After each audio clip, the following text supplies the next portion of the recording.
Telugu Desam party అధికారంలోకి వచ్చి సంవత్సరం మూస్తూ ఉంది. ఈ సంవత్సర కాలంలో YSR Congress party social media workers మీద, వైఎస్ఆర్ కాంగ్రెస్ పార్టీ నాయకుల మీద, ముఖ్యుల మీద, ఐపీఎస్ ఐఏఎస్ అధికారుల మీద పుంఖాలుగా ఫాల్స్ కేసెస్ పెట్టి నిర్బంధించే ప్రయత్నం చేశారు. ఇప్పటికీ కొంతమంది జైల్లో జ్యుడిషియల్ రిమాండ్లో ఉన్నారు, కొంతమంది బెయిల్ తెచ్చుకున్నారు, కొంతమంది యాంటిసిపేటరీ బెయిల్ రిలీఫ్ వచ్చి బయట ఉన్నారు. ఇంతటితో ఆగుతుందని నేనేం అనుకోవడం లేదు. ఇంకా చాలా ఫాల్స్ కేసులు పెట్టి చాలామంది లోపలు వేయాలి అనేది చంద్రబాబు నాయుడు గారు, లోకేష్ గారి యొక్క ప్రయత్నం అనేది బాహాటంగానే అర్థమవుతున్నటువంటి అంశం. ఇప్పటికీ వల్లభనేని వంశీ సుమారుగా 4 రోజులు దాటిపోయింది. ఆయన ఆరోగ్య పరిస్థితి బాగోకపోవటం వల్ల నిన్న హైకోర్టు తాత్కాలికమైన బెయిల్ ఇచ్చి ఊరట కలిగించింది. తక్షణమే ఆయన్ని ఒక ప్రముఖ ఆసుపత్రిలో చేర్చి వైద్యం అందించాలని కోర్టు వారు ఉత్తర్వులు ఇచ్చారు. అది ఒక రిలీఫ్. ఇంకా కసిరెడ్డి, ధనుంజయ రెడ్డి గారు, అదేవిధంగా కృష్ణమోహన్ రెడ్డి గారు, వీళ్ళందరూ కూడా జ్యుడిషియల్ రిమాండ్లో ఉన్నారు. పోలీస్ కస్టడీకి ఇచ్చారు. 2 రోజుల తర్వాత పోలీస్ కస్టడీ ముగిసిన తర్వాత మళ్ళా కోర్టులో హాజరుపరుస్తారు. ఆ తర్వాత బెయిల్ పిటిషన్లు వేసుకుంటారు. వారికి కూడా త్వరలోనే రిలీఫ్ వస్తుందని నేను భావిస్తున్నాను. అయితే ఇవాళ నేను ఇక్కడ ప్రత్యేకంగా చెప్పాలనుకుంటున్నటువంటి అంశం ఏమిటంటే, నిన్న ఒక ఆసక్తికరమైనటువంటి అంశం ఏపీ హైకోర్టులో జరిగింది. అది పిఎస్ఆర్ ఆంజనేయులు గారు జగన్మోహన్ రెడ్డి గారి టైంలో ఇంటెలిజెన్సీ చీఫ్గా పనిచేసినటువంటి ఐపీఎస్ అధికారి, ఐజీ ర్యాంక్ అధికారి. ఆయన సుమారుగా 4 రోజుల పైనుంచి జ్యుడిషియల్ రిమాండ్లో ఉన్నారు. ఆయన బెయిల్ పిటిషన్ మూవ్ చేసినప్పుడు ఆసక్తికరమైన వ్యాఖ్యలు కోర్టు వారు చేశారు.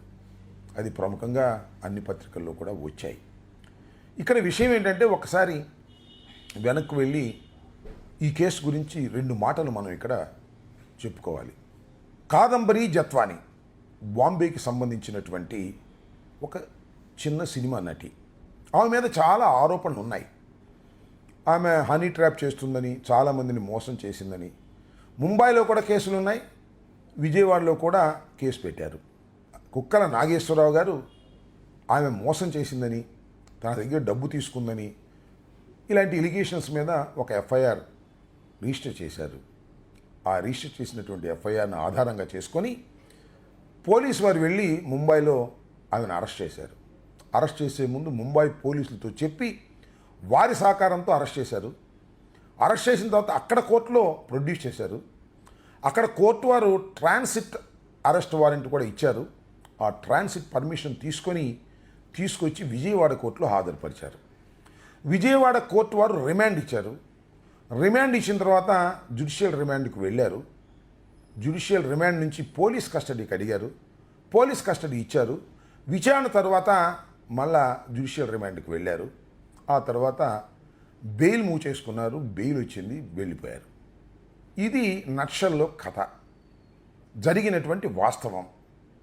అయితే చిత్రం ఏంటంటే, చంద్రబాబు నాయుడు గారు అధికారంలోకి రాగానే కాదంబరి జత్వాని గారు వచ్చేసారు. హఠాత్తుగా నా మీద ఒక ఫాల్స్ కేసు పెట్టారు పోలీసులు, నన్ను వేధించారు అని ఇంకో కంప్లైంట్ తీసుకున్నారు. ఆ కంప్లైంట్ రిజిస్టర్ చేశారు. ముఖ్యంగా ఈ కేసులో 3 ఐపీఎస్ అధికారులను సస్పెండ్ చేశారు. ఒకరు పిఎస్ఆర్ ఆంజనేయులు గారు, 2 విశాల్ గున్ని గారు, 3 క్రాంతి రాణా టాటా. ఈ 3 సస్పెండ్ చేశారు. దీనిలో 2 న్యాయస్థానానికి వెళ్ళి యాంటిసిపేటరీ బెయిల్ తెచ్చుకున్నారు. కానీ పిఎస్ఆర్ ఆంజనేయులు గారు యాంటిసిపేటరీ బెయిల్ తెచ్చుకోలేదు. కుక్కల నాగేశ్వరరావు గారిని అరెస్ట్ చేశారు. కొన్నాళ్ళు జ్యుడిషియల్ రిమాండ్లో ఉన్నారు. తర్వాత ఆయనకి రెగ్యులర్ బెయిల్ వచ్చింది. అయితే చంద్రబాబు నాయుడు గారి ప్రభుత్వం పిఎస్ఆర్ ఆంజనేయులు గారిని అరెస్ట్ చేసి తీసుకొచ్చి కోర్టులో ప్రొడ్యూస్ చేసి జ్యుడిషియల్ రిమాండ్కి పంపారు. ఇప్పటికి 4 రోజుల పైన అయిపోయింది. దాని మీద ఆయన హైకోర్టులో బెయిల్ పిటిషన్ మూవ్ చేసుకున్నారు. ఈ బెయిల్ పిటిషన్ మూవ్ చేసుకున్నప్పుడే చాలా ఆసక్తికరమైనటువంటి వాదనలు జరిగాయి అనేది ఇవాళ అన్ని పత్రికల్లోనూ వచ్చినటువంటి అంశం. పిఎస్ఆర్ ఆంజనేయులు గారు ఏం చేశారు?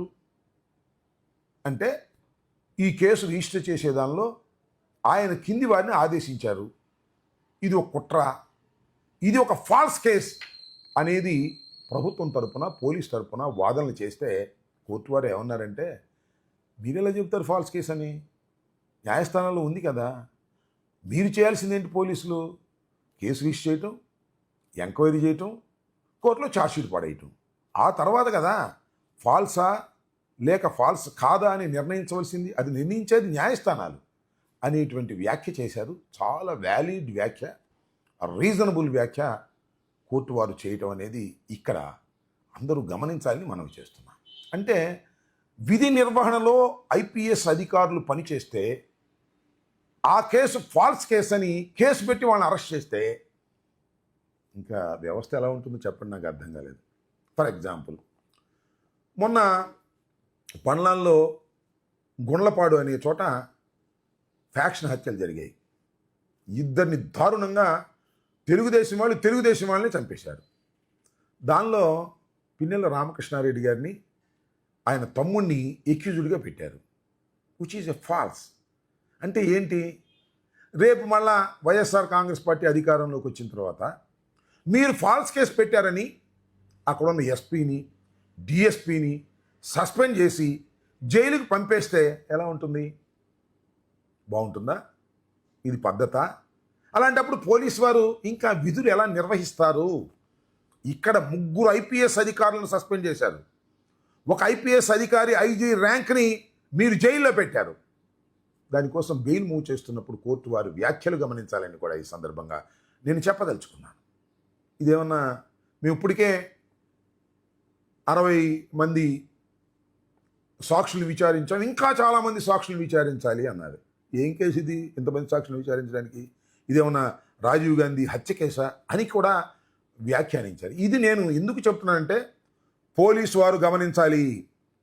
చంద్రబాబు నాయుడు గారో లోకేష్ గారో చెబితే అన్యాయంగా అక్రమంగా మీరు కేసులు పెట్టి ఉన్నతాధికారుల్ని కూడా జైలుకు పంపేటటువంటి ఒక నూతన నీచమైన సాంప్రదాయానికి మీరు తెరలేపుతున్నారు. ఎవరు మీరు తెరలేపుతుంది? పోలీసు వారే.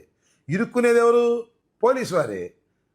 ఇవాళ పిఎస్ఆర్ ఆంజనేయులు గారి మీద ఇతర అధికారుల మీద మీరు పెట్టినటువంటి కేసు ఫాల్స్ అని మిమ్మల్ని లోపలేయచ్చా?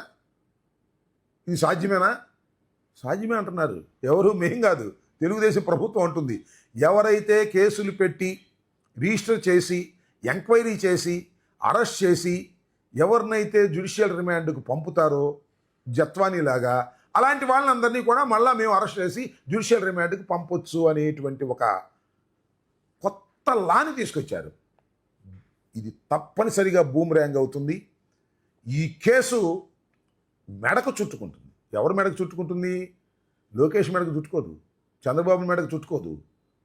ఎవరైతే పోలీసు అధికారులు ఇవాళ ఈ కేసులు రిజిస్టర్ చేసి ఇన్వెస్టిగేషన్ చేసి ఛార్జ్షీట్ పడేస్తారో వాళ్ళని ప్రశ్నించేటటువంటి పరిస్థితులు రాబోయే కాలంలో వస్తాయనే విషయాన్ని దయచేసి మర్చిపోవద్దని ఈ సందర్భంగా నేను చెప్పదలుచుకున్నాను. కోర్టు వారు చెప్పారు, ఈ జత్వానీ కేసులో మేము బెయిల్ ఇచ్చేస్తాం, కాకపోతే మీరు గట్టిగా అడుగుతున్నారు కాబట్టి దీన్ని కొద్దిగా షరతులు గట్టిగా విధించి పిఎస్ఆర్ ఆంజనేయులు గారికి మేము రిలీఫ్ ఇస్తామనేది బహిరంగంగా చెప్పారు.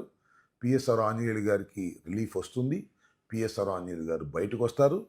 అయితే ఇంకొక ఏపీపీఎస్సీ కేసు ఉంది, దాని పరిస్థితి ఏంటో కూడా నాకు ఇంకా పూర్తిగా అవగాహన లేదు. ఏది ఏమైనా ఇవాళ కాకపోతే రేపు, రేపు కాకపోతే ఎల్లుండి పిఎస్ఆర్ ఆంజనేయులు గారు రిలీవ్ అవుతారు, ఆయన బయటకు వస్తారు. ఇలా ఫాల్స్ కేసులు పెట్టినటువంటి ముద్దాయిలు ఎవరైతే ఉన్నారో వాళ్ళందరూ బయటకు వస్తారు. ఇవాళ కాకాను గోవర్ధన్ రెడ్డి గారు కానివ్వండి, వంశీ గారు కానివ్వండి, లేకపోతే ఇంకా ఐఏఎస్ అధికారులు ఉన్నారు వారు కానివ్వండి, అందరూ బయటకు వస్తారు. రామకృష్ణ లాంటి మా ఎమ్మెల్యే పిన్నెల రామకృష్ణ లాంటి వారిని మళ్ళా అరెస్ట్ చేసి మళ్ళా లోపల పెట్టాలనుకుంటున్నారు. పెట్టండి, మళ్ళా వాళ్ళు బయటకు వస్తారు. ఎన్నాళ్ళు వేధిస్తారా నాకు అర్థం కాలేదు. పార్టీని ప్రభుత్వాన్ని నమ్మి పోలీసు ఉన్నతాధికారులు ఇలాంటి పాపాలకు పాల్పడితే వారు తప్పనిసరిగా మూల్యం చెల్లించక తప్పదనే విషయాన్ని పోలీసు ఉన్నతాధికారులు ఆలోచించుకుంటే మంచిది. ఆలోచించుకోకపోతే మీరు న్యాయస్థానంలో ప్రశ్నలకు గురికాక తప్పదని ఈ సందర్భంగా నేను చెప్పదలుచుకున్నాను.